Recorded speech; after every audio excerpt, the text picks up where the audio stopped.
Hi boys and girls, welcome to my kitchen. I thought I'd read a story in here about the water cycle because there's lots of water in my kitchen. Got water in the faucet, I've got ice in my freezer, I've got a pot of soup cooking over there with steam coming out. So I found 3 forms of water in my kitchen. Imagine that. But I also wondered if you had watched Sadie outside looking for signs of the water cycle, and if you've had a chance to practice singing the water cycle song. I hope you take a look at that and show me that you are learning that song with maybe your family. Well, today I have a story called A Drop of Water, written by Gordon Morrison.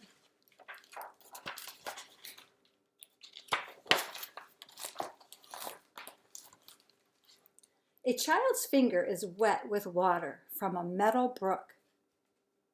The water moves down the small finger and a drop begins to form at the tip. Above the child, clouds that brought rain move apart. The rain is stopping, the sun is coming out, a passing shower has cooled the summer day.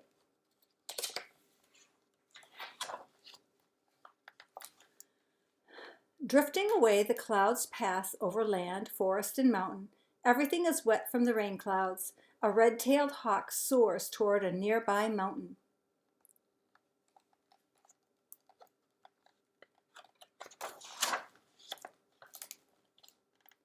On the mountaintop, rainwater flows out of a forest of spruce and fir trees with its cool evergreen-scented air.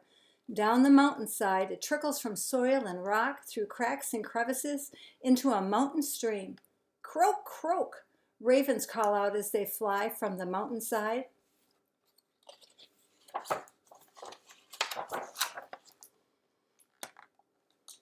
The stream tumbles over a cliff, and the place echoes with the sound of water falling onto the rocks below. A cluster of birch trees stands in the midst of a small waterfall. Bubbles from the splashing water drift on ripples into a mountain pool. A thrush perches on a birch branch with hanging catkins. A red fox drinks from the pool near the ferns and the mountain laurel. From the pool, water travels down through the forest. In a flat, open area, it slowly spreads and mixes with the cold, still, tea-colored water of an upland bog. A moose pauses in its feeding. Pitcher plants grow in sphagnum moss. A flycatcher flies from its perch on Labrador tea to catch an insect. The bog is part of a beaver pond. A beaver dam made of branches and mud keeps the water from rushing away. Flowers of blue flag bloom around gnawed tree stumps. The smooth surface of the water reflects forest, mountain, and sky.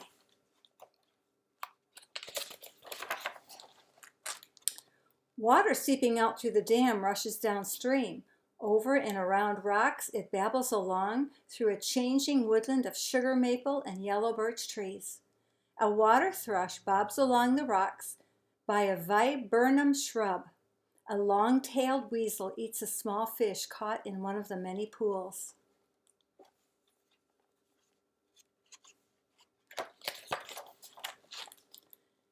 At the woodland edge, the stream slows and spreads into a shallow lowland swamp.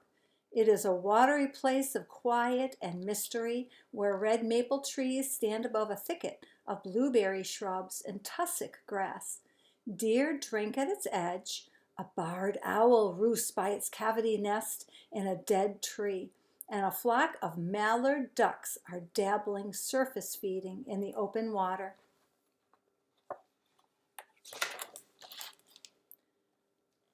From the swamp, the shallow water spreads into an open area of tall grass-like plants, a meadow marsh. The chatter and chirping of nesting birds fill the air. A marsh wren scolds a red-winged blackbird. You know what that is.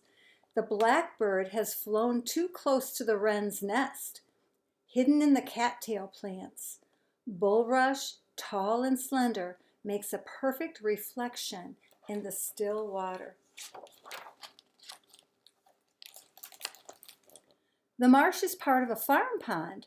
A farmer's dam made of wood and earth keeps the water from rushing away. The pond is deep and wide. Yellow pond lilies float on its surface. Holstein cows drink from it. Barn swallows also drink from it and catch flying insects above it.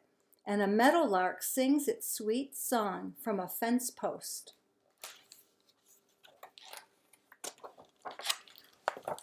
From the doorway of the barn, the farmer looks out over his pond and meadows. Curling over the dam, water flows from the pond, passing under a bridge. It meanders, gently twists and turns past timothy grass, painted turtles, leopard frogs, and a child crouching by the meadow brook. I'm going to get really close here so you can see, if you can find, the child crouching by the brook. Do you see him? Yep, there he is.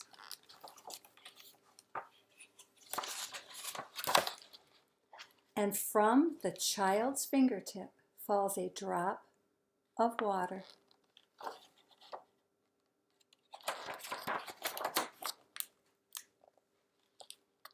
The end. Hope you like that story. And I hope you can go with your parents online and look up some websites that talk about the water cycle. See what you can find. There's some beautiful songs and poems and short YouTubes that will help you understand the water cycle. Let me know what you find. All right. See you later. Have a great afternoon.